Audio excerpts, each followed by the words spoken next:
ప్రియమైన దేవుని పిల్లలారా, ప్రభు అయిన యేసుక్రీస్తు నామములో మీకు నా వందనములు. ప్రతిదినం మనం ఆధ్యాత్మికంగా ఎదగడం ఎంత ముఖ్యమో దేవుని వాక్యం మనకు స్పష్టంగా చెప్తుంది. మనం శారీరకంగా ఆహారాన్ని తీసుకొని ఎదిగినట్లే మన ఆత్మకు కూడా దేవుని కృపతోనూ ఆయన జ్ఞానంతోనూ అభివృద్ధి పొందాలి. ఈరోజు మనం పరిశీలించబోయే వాగ్దానము మనకు ఆ దిశగా ఒక దివ్యమైన పాఠం చెప్తుంది. ఈరోజు దేవుని వాగ్దానము పేతురుకు రాసిన 2వ పత్రిక 3వ అధ్యాయము 18వ వచనం. పేతురుకు రాసిన 2వ పత్రిక 3వ అధ్యాయం 18వ వచనం వాక్యం ఇలా ఉంది: మన ప్రభువును రక్షకుడైన యేసుక్రీస్తు అనుగ్రహించు కృపయందును జ్ఞానమందును అభివృద్ధి పొందుడి అని. ఈ వాక్యం మనకు గుర్తు చేసింది ఏంటంటే, క్రైస్తవ జీవితం అనేది ఒక్కరోజు జరిగిపోయే సంఘటన కాదు, అది ఒక ప్రయాణం. మనం యేసయ్యను రక్షకునిగా స్వీకరించినప్పుడు ఆరంభమవుతుంది. కానీ అక్కడే ఆగిపోకుండా ప్రతిరోజు దేవుని కృపలోను ఆయన జ్ఞానంలోను అభివృద్ధి పొందాలని పేతురు మనకు బోధిస్తున్నాడు. మనం అసలు క్రైస్తవ జీవితంలో ఎందుకు ఎదగాలి?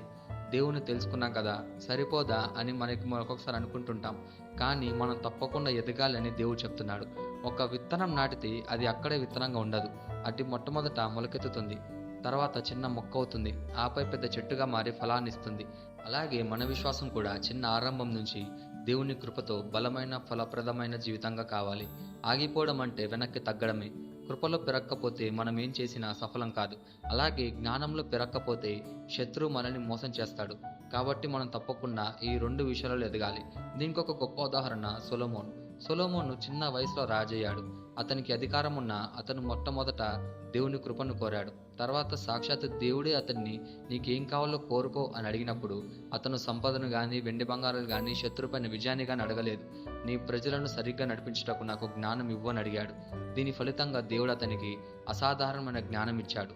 ఇజ్రాయెలు చరిత్రలోనే అత్యంత జ్ఞానవంతుల రాజుగా అతడు నిలిచాడు. కీర్తి, సంపద, గౌరవం కూడా అతనికి తోడయ్యాయి. ఇక్కడ మనం నేర్చుకోవాల్సింది ఏంటంటే, దేవుని కృపలోను జ్ఞానంలోను పెరిగిన వారికి దేవుడు బలమైన సాక్ష్యం మరియు ఆశీర్వాదాలను ఇస్తాడు. ఈ వాగ్దానాన్ని మన జీవితంకి ఎలా తీసుకోవాలంటే, మొట్టమొదటిగా ప్రతిదినం దేవుని కృపను అడగాలి. రెండోదిగా బైబిల్ వాక్యాలను లోతుగా గ్రహించి దానిని జీవితంలో అనుసరించాలి. మూడోదిగా సొలొమోను వలె భౌతికమైన వాటికంటే ఆత్మీయమైన వాటిని ముందుగా కోరాలి. నాలుగోదిగా విశ్వాసంలో ఆగిపోకుండా నిరంతరం ఎదగాలి. ఐదోదిగా దేవుని జ్ఞానం మనలో నిండి ఉంటే మన నిర్ణయాలు సరిగ్గా ఉంటాయి, మన జీవితం క్షేమంగా ఉంటుంది. కృపలో పెరుగుతున్న మనిషి లోకపు మోసాలకి అలాగే శత్రువు యుక్తికి పడిపోడు, భయపడడు. జ్ఞానంలో పెరుగుతున్న మనిషి కూడా దేవుని చిత్తాన్ని తెలుసుకొని సరైన నిర్ణయాలు తీసుకుంటాడు. చివరికి దేవుడు ఇలాంటి వారి జీవితాల ద్వారా తన నామానికి మహిమ తెచ్చుకుంటాడు. ఈ వాగ్దానాన్ని మనం స్వతంత్రించలాగున మనం ప్రార్థన చేద్దాం. మమ్మల్ని మిక్కిలిగా ప్రేమించిన ప్రియ పరలోకపు తండ్రి, నీకే కృతజ్ఞతాస్తుతులు వందనాలు చెల్లించుకుంటున్నాం ప్రభువా. ఈరోజు నీ వాగ్దానం ద్వారా మాతో మాట్లాడినందుకు నీకే ధన్యవాదాలు చెల్లించుకుంటున్నాం ప్రభువా. నీ కృపయందు నీ జ్ఞానమందు ప్రతిదినం ఎదగడానికి మాకు సహాయం చేయము ప్రభువా.